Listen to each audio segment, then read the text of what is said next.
মায়েদের জন্য যে উজালা গ্যাস যোজনা, যেখানে এতদিন পর্যন্ত মায়েরা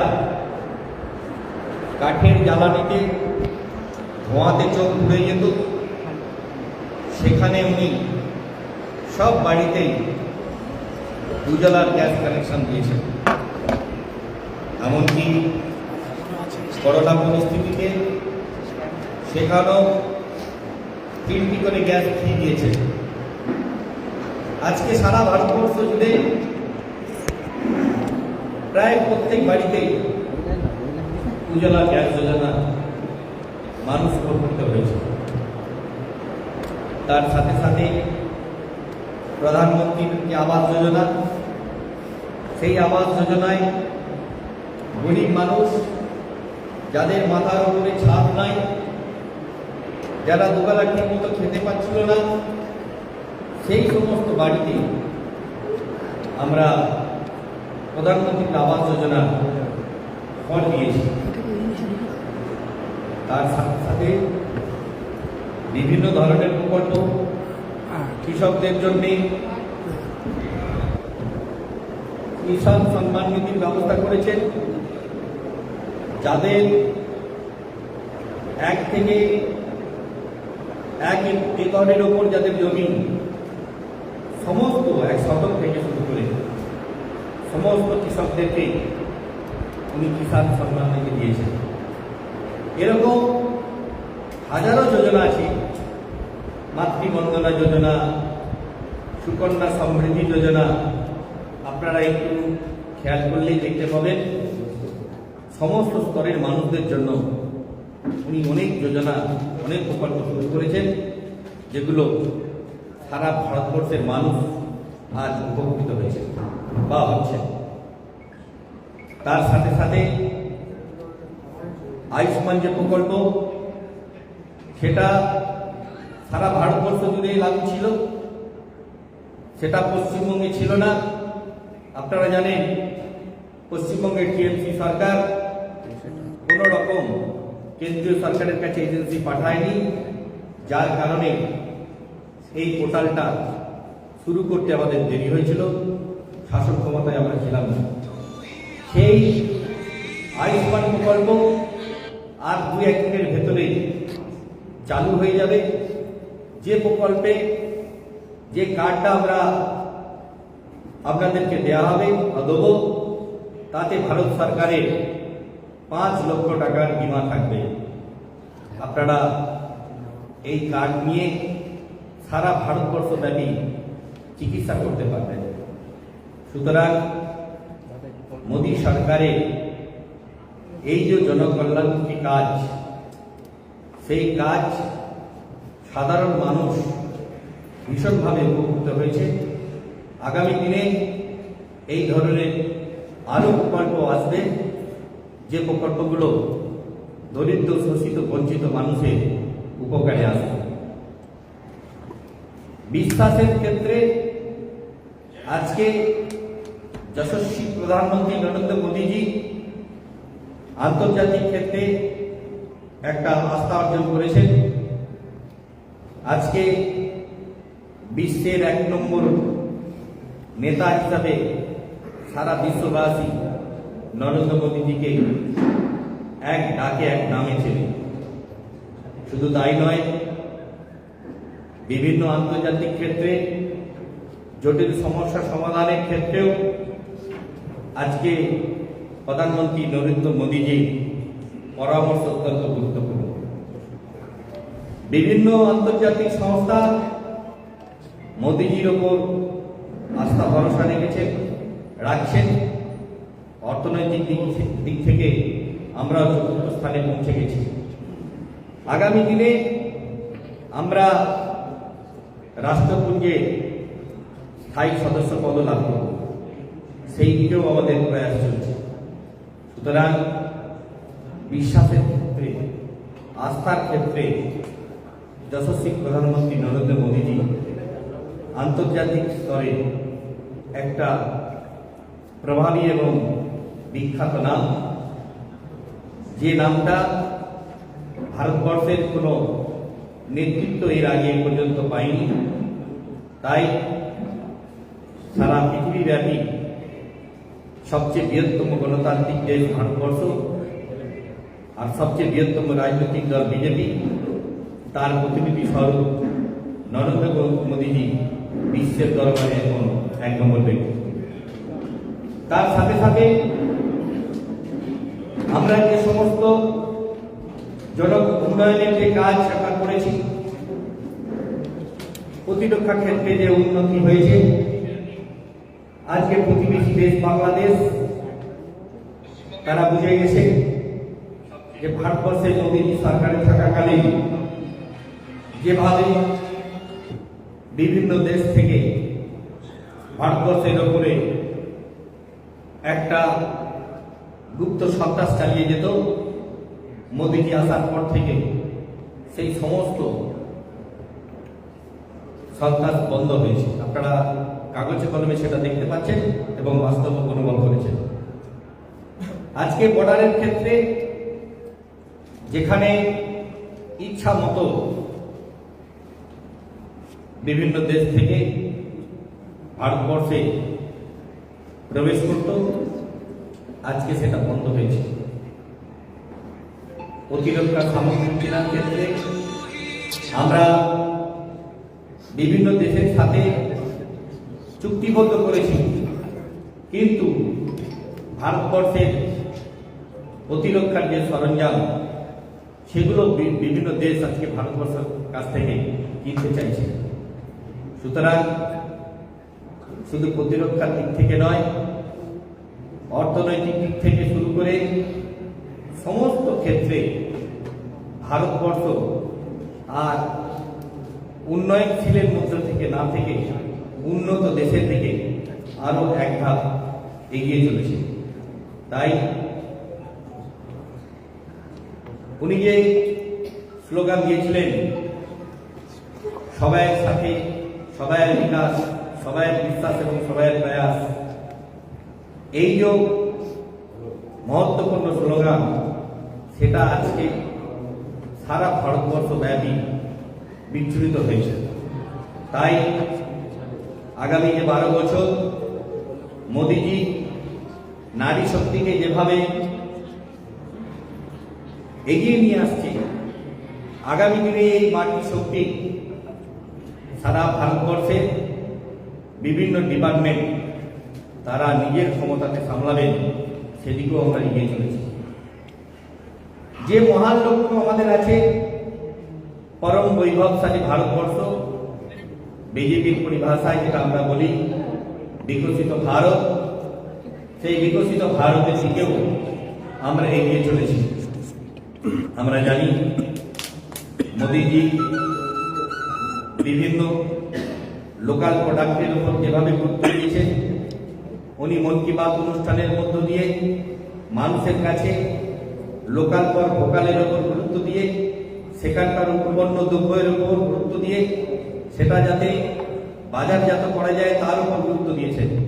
সুতরাং ভারতবর্ষ স্বদেশী দ্রব্য ব্যবহার করুক এবং নিজস্ব এলাকার যে সমস্ত উৎপাদন হবে, যে কোনো প্রোডাক্ট, সেই প্রোডাক্ট যাতে ভারতবর্ষের ভেতরে থেকে ভারতবর্ষ যাতে অন্যের কাছ থেকে কিছু কিনতে না হয়, অন্যের মুখাপেক্ষি হয়ে থাকতে না হয়, সেই জন্য লোকাল ফর ভোকালের উপর গুরুত্ব দিয়েছেন।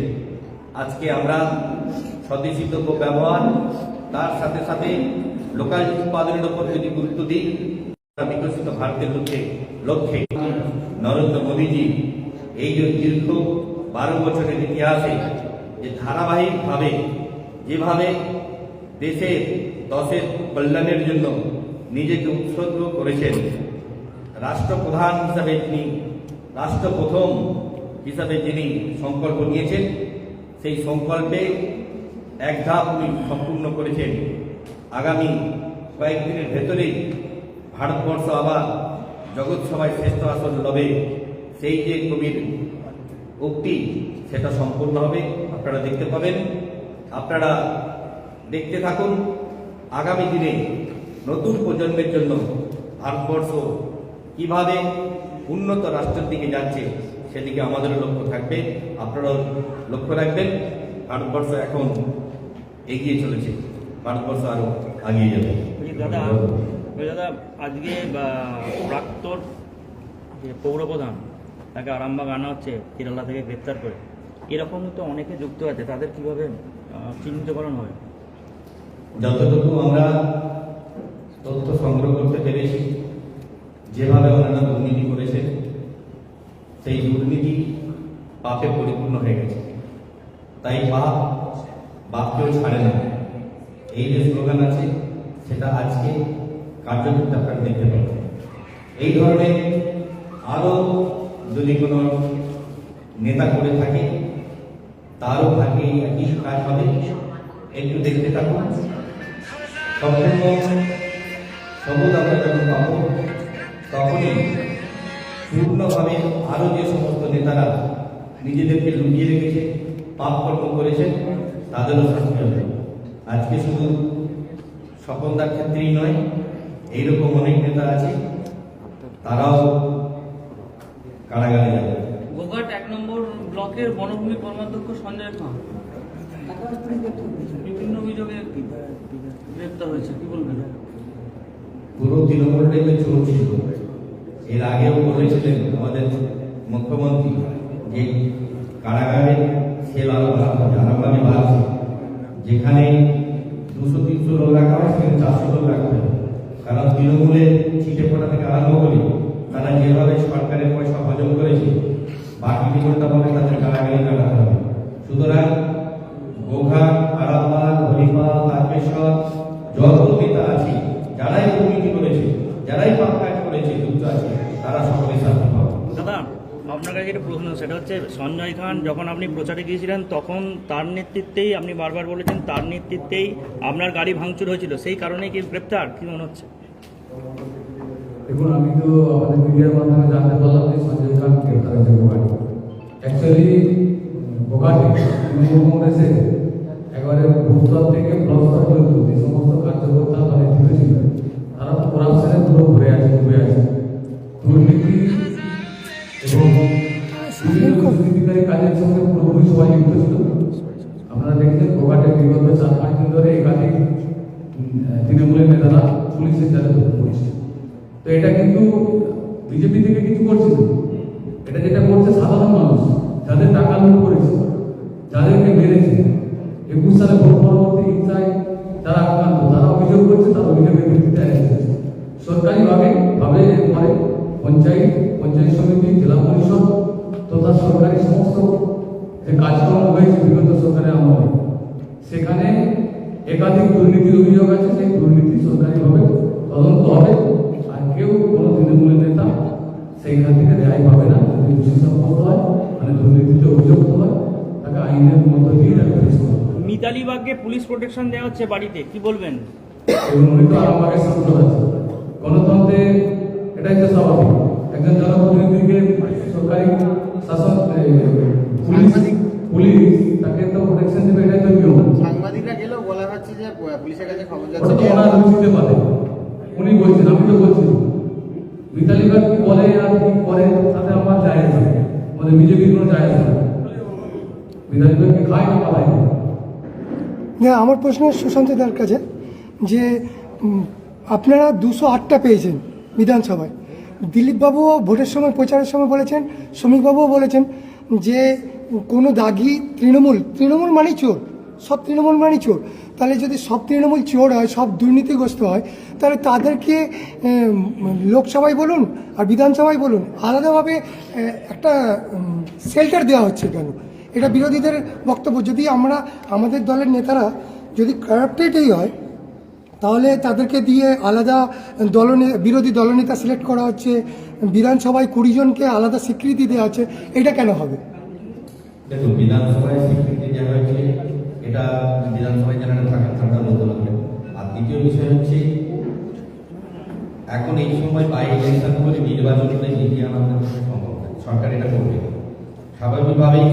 ওপর নেতৃত্বের ওদের মনে হয়েছে যে ওরা ইলেকশন মেম্বার, ওরা এই মুহূর্তে রিজাইন দিতে পারবে না, কিছু করতে পারবে না। স্বাভাবিকভাবেই ওনারা ওখানে জয়েন করেছে, এই অর্থে জয়েন করেছে যে আমাদের লোকসভার এমপি সংখ্যা যা আছে সেই সংখ্যাটা যাতে উপনির্বাচন না করে অন্তত তাদের স্থায়িত্ব টিকিয়ে রাখা যায়, সেই কারণেই ওনাদেরকে ওখানে জয়েন করে দেওয়া। তারা কি ভবিষ্যতে জয়েন করাবেন বিজেপিতে? এটা উপনির্বাচন ভাববেন, ওনারা তো এখানকার লোকাল নয়, ওনারা তো এপি সিট আছে, সেটা তো আরো লোকালের নয় যে এখানে জয়েন করছে, ওনারা কাজ করেছেন এরকম না। সভাপতি স্যার, দেখা যাচ্ছে যে একের পর এক যারা তৃণমূল নেতারা তাদেরকে পুলিশে গ্রেপ্তার হয়েছে, তাদের ডিল এটা কিভাবে হচ্ছে বা এটা কি বিষয়টা কি, ডিলটা কেন? দেখুন, দিনটা কেন, কে কি মারবে সেটা তো আমি এখান থেকে বলতে পারবো না। এটা যারা করছে তারা কি অবস্থা আছে আমি জানি না। তো কোনোভাবেই পুলিশের কাছে যাওয়া মানে কোনোভাবে কিছু করা নাই, জনরস করছে, জনগণের টাকা নিয়ে তারাই হয়তো ইচ্ছুগুলো করছে। এরকম নেই যে প্রত্যেকটা জায়গায় কি পাচ্ছে এমন না। এটা একটা ইয়েতে দাঁড়িয়ে গেছে, ট্র্যাডিশনে দাঁড়িয়ে গেছে, যেখানে তৃণমূল নেতারা গ্রেপ্তার হচ্ছে সেখানে নাকি ঠিক। তো দিকটা এরকম নয়, ওই ওখানকার জনগণই যাদের ফ্লোটিং এ যারা যুক্ত আছে তারাই এই ধরনের চিন্তাভাবনা নিয়ে করছে। এটা ঠিক আছে, দাদা। বলা হয়েছিল পেট্রোল গ্যাসের দাম কমানো হবে, কবে কমানো হবে? একটু অপেক্ষা করুন, একটু অপেক্ষা করুন।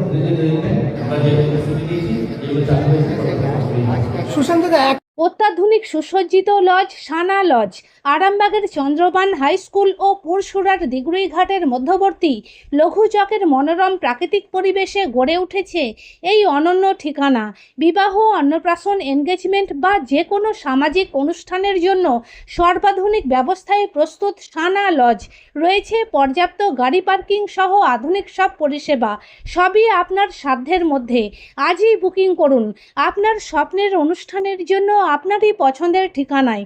সানা লজ, দিগুড়িঘাট ও চন্দ্রবান হাই স্কুলের সন্নিকটে লঘু চকে। যোগাযোগ শাহনওয়াজ মোল্লা, মোবাইল নাম্বার 9734754516, 9641092406।